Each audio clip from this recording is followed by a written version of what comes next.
Hey, Brent Richardson here. Welcome to the Rich Report. Thanks so much for watching. Another big week this week. We had the budget released, and then there was jobs. We had the jobs report come out on Friday. 67,000 jobs added to the Canadian economy. So, taken together, these things are very stimulative.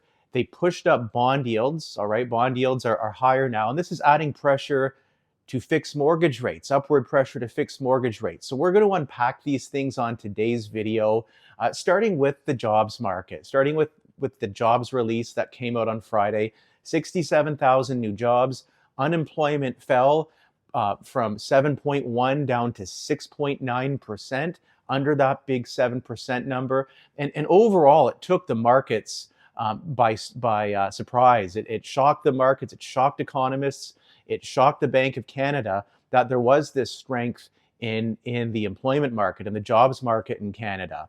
And so taken together, the employment release was strong overall. It was unexpected, and supporting this was the kind of jobs. So that the specific areas of work were in manufacturing and in warehousing and transportation, and areas that should be affected and that have been affected by the trade issues and the trade war.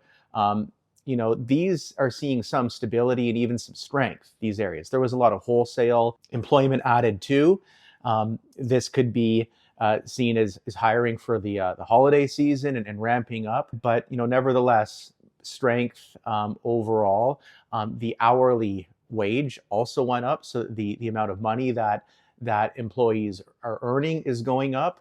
So again, it's broad. It's in Ontario, BC, Alberta. It's fairly broad in the diversity of this employment and nationally as well. And so overall, bond yields were up. The market was up, but there was some caveats, some pretty major caveats in that there's more to the story here with this jobs release. There were some weaknesses. So all of these jobs were part-time. All right. So big number, but the number of hours worked, this isn't as much with part-time work. And also it's, the contracts are different with part-time work. It may be more short-term in nature. People can receive less hours if they're not needed. So the part-time employment drives home a major point that this is just one data release. It's an important one, but that we should see this as part of a bigger trend. All right. So looking at a 3-month trend, for example, is something that's just as important. So when we look at the story, we look at this jobs release, there is actually negative 19,000 full-time jobs in October. So lots of part-time, but negative full-time jobs. And so if we look at the total hours worked, they're actually down overall in October. And so a lot of this can be attributed to part-time or I should say short-term work disruptions, such as the labor strike in Alberta right now, the teachers' strike, and other similar situations in the country. But nevertheless, hours worked are down and full-time employment is lower in October. The other argument that's come up is, oh, well, in September, there was 100,000 jobs plus added. So this is a continuation of that. Well, a lot of those jobs in September were public sector jobs, all right, like 50,000 or so. A lot of them were public sector. And so that's controlled by the government. That can be seen as almost a form of government stimulus, in that the private sector is not doing its thing, adding jobs as much when the public sector is doing that. So, maybe it's not as strong from that perspective. Stronger, going in the right direction. I would say stabilizing overall, but I don't think that there's the jobs market's necessarily shooting up by leaps and bounds. Stabilizing is good, but even stabilization and a slight increase in employment, decrease in unemployment.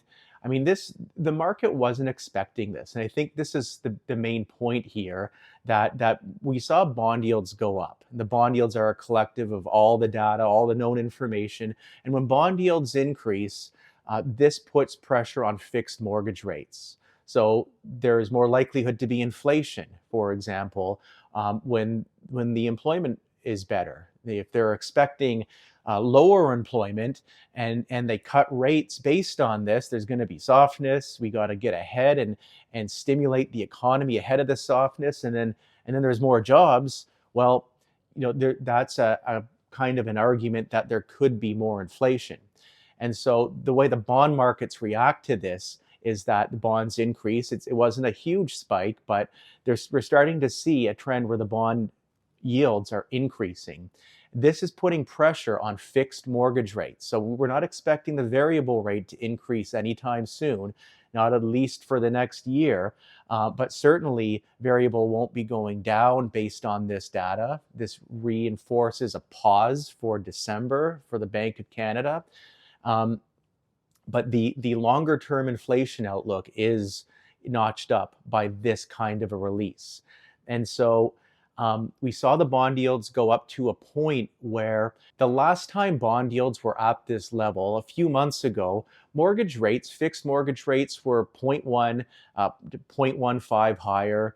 In the low 4% range or high 3% range for some rates, but not a lot higher. But nevertheless, fixed mortgage rates were higher. So if we don't see bond yields come down over the next few days, we could see the banks start to tick rates up slightly. And this reinforces a point that we could be at a short-term bottom. There's no knowing what'll happen, 3 months or 6 months from now. If there's a disaster renegotiating CUSMA, that could send bond yields down again. But that's not being priced into the market now. And for the time being, based on the known data, there is likely to be a fixed rate bottom right now, and even fixed rate pressure, upward fixed rate pressure out for the next few days. And so important things to look at here. And what's also driving this is the budget. All right. So there's the federal budget that was released last week. And this budget came in line with market expectations, $78.3 billion budget deficit.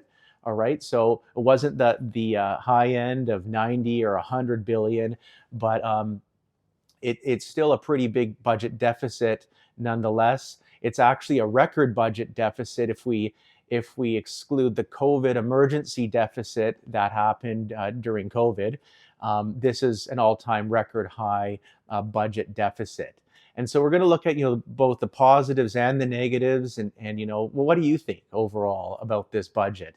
I think there are some legitimate positives in that, if we look at this kind of from a New Deal perspective, if you're familiar with the New Deal, President Roosevelt in the U.S. in the 1930s, when the economy was faltering, there was a depression. The way they really revamped the economy in the U.S. was a big budget spend, an infrastructure build, and this was successful. It sent the economy on a trajectory, got the U.S. out of a recession, and put it on track. So there is a potential for this to work.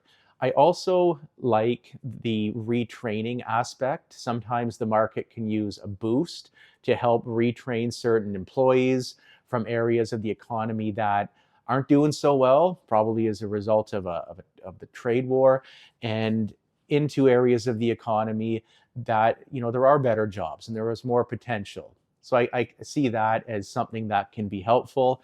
And also a lot of this money, a lot of the funds that are to be distributed are earmarked with certain conditions. All right. So the cities, the municipalities, the provinces, they have to be on board with certain measures, cutting red tape and making sure that there's a good environment that this investment will be effective. And I like that because that's a big concern of mine, that the taxes will be too high, the red tape too high.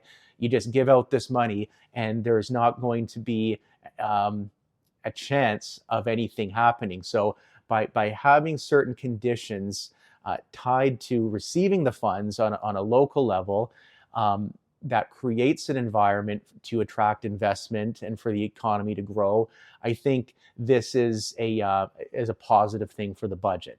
All right, so there are some interesting aspects. There are also some negative aspects and counter arguments. So the big one, the overriding one, is that you don't need to spend 78 billion or 100 billion or 200 billion. You don't even need to spend anything really to make your economy grow, to boost your economy, to diversify your economy. In many cases, the argument is just to get out of the way. If you're the government, just cut the red tape. Make sure that the some standards are there, some regulations are there, but largely cut the red tape, reduce taxes to a point where you still have a decent revenue to fund your social system and your services and the government, but not to a point where you're pushing away investment. So what's that sweet spot? And find that and just reduce taxes to find that sweet spot, and then just get out of the way and let the market do its thing. You don't need to spend $100 billion to do that. You just need to create the right environment. All right. So many people argue this. You don't need to tax our children's children to boost the economy. All right. It's probably less efficient if the government does this, according to many people. And so we have those arguments. There's also some of the infrastructure spending.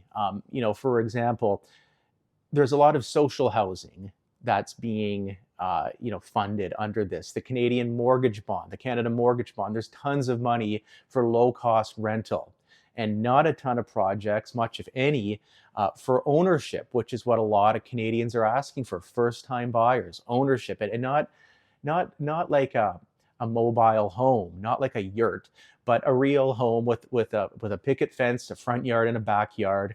That's what a lot of Canadians are asking for, and that's just not there in this budget. They're more telling us what we're going to get. Before it was you're going to get condos, you're going to get the shoebox condos. That was what was built. And now it's you're going to get social housing. So it really drives home the you'll own nothing and be happy narrative, which, since COVID, we've just seen a succession of this narrative. And so this budget really supports that narrative. Not a lot in terms of tax changes, tax incentives from a financial planning perspective.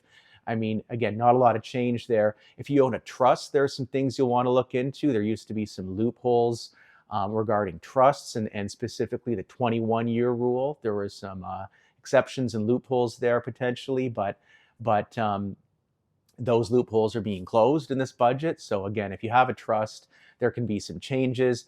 Otherwise, it's business as usual for financial planning for the most part. Let me know your thoughts on the budget, all right? Which side do you fall on? Is it more positive or more negative? Is there anything good about this budget, in your opinion? Or is it mostly good? Where do you fall? Let me know in the notes. Post, comment, and click like and subscribe. I'll continue to update you. I'm happy to do this. And feel free to ask any questions anytime. And I thank you so much for watching the video and wish you a wonderful day. Thank you.